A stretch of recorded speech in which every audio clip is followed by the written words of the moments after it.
నైమిసారణ్యం భారతదేశంలో ప్రఖ్యాతమైన పుణ్యతీర్థాలలో నైమిసారణ్యం విశిష్టమైనది.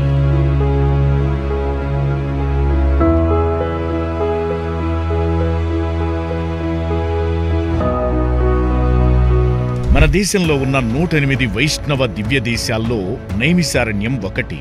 ఉత్తరప్రదేశ్లోని సీతాపూర్ జిల్లాలో ఉన్న ఈ దివ్యక్షేత్రం లక్నో నగరానికి సుమారు 100 కిలోమీటర్ల దూరంలో ఉంది. ఇక్కడ వనరూపిగా ఉన్న స్వామికి ఆరాధన చేయడమే ఈ క్షేత్ర విశేషంగా చెబుతారు. పవిత్ర నది గోమతీ నది ప్రవేశం వల్ల ఈ ప్రదేశం పరమ పావనమైందిగా విఖ్యాతి నొందింది.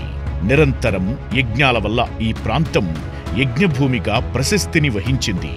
సమస్త పురాణాలకు పుట్టినిల్లు నైమిసారణ్యం.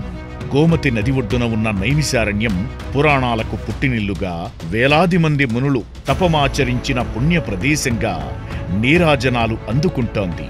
వేదవ్యాసుడు నైమిసారణ్యంలోనే మహాభారతాన్ని రాసినట్లు తెలుస్తోంది. అలాగే వ్యాస భగవానుడు వేదాలను పురాణాలను తన శిష్యులకు బోధించిన పరమ పుణ్య ప్రదేశం కూడా నైమిసారణ్యమని పురాణాలు చెబుతున్నాయి. శౌనక మహర్షి 84 మంది మునులతో ఈ క్షేత్రంలో సమావేశమై భాగవత పారాయణం చేశాడని చెబుతారు. అలాగే వేదవ్యాసుడు మహాభారత గాథను మొదట తన కుమారుడు శుక మహర్షికి ఇక్కడే చెప్పాడు. వ్యాసుడి శిష్యుడైన వైశంపాయనుడు ఇక్కడే ఒక యాగం చేశాడు. సత్యనారాయణ వ్రత విధానాన్ని కూడా మొదట నైమిసారణ్యంలోని సూత మహాముని శౌనకాది మునులకు వివరించాడని చెబుతారు. నైమిసారణ్యాన్ని నీంసార్గా నీంచార్గా స్థానికులు వ్యవహరిస్తూ ఉంటారు. అనేక విశేషాలతో కూడుకున్న నైమిసారణ్య తీర్థయాత్ర భక్తిముక్తిదాయకమైనది. ఒకసారి మునులంతా బ్రహ్మ దగ్గరకు వెళ్లి కలి ప్రభావం సోకని పుణ్య ప్రదేశం ఎక్కడైనా ఉంటే ఆ ప్రాంతంలో తమ తపో యజ్ఞ కార్య నిర్వహణ చేసుకుంటామని ప్రార్థించారు.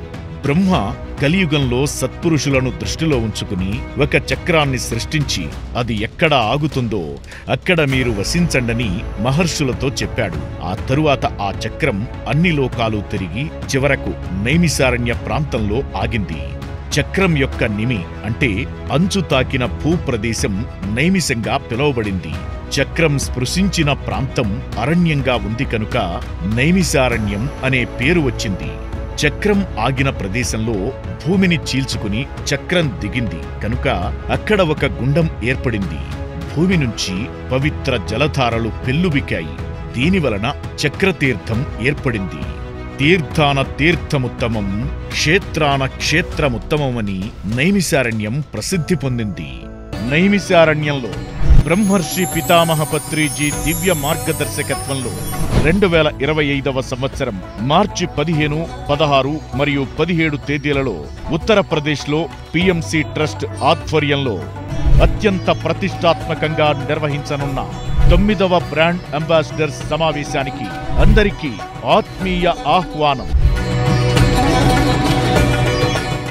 మరిన్ని వివరాల కోసం సంప్రదించాల్సిన ఫోన్ నంబర్లు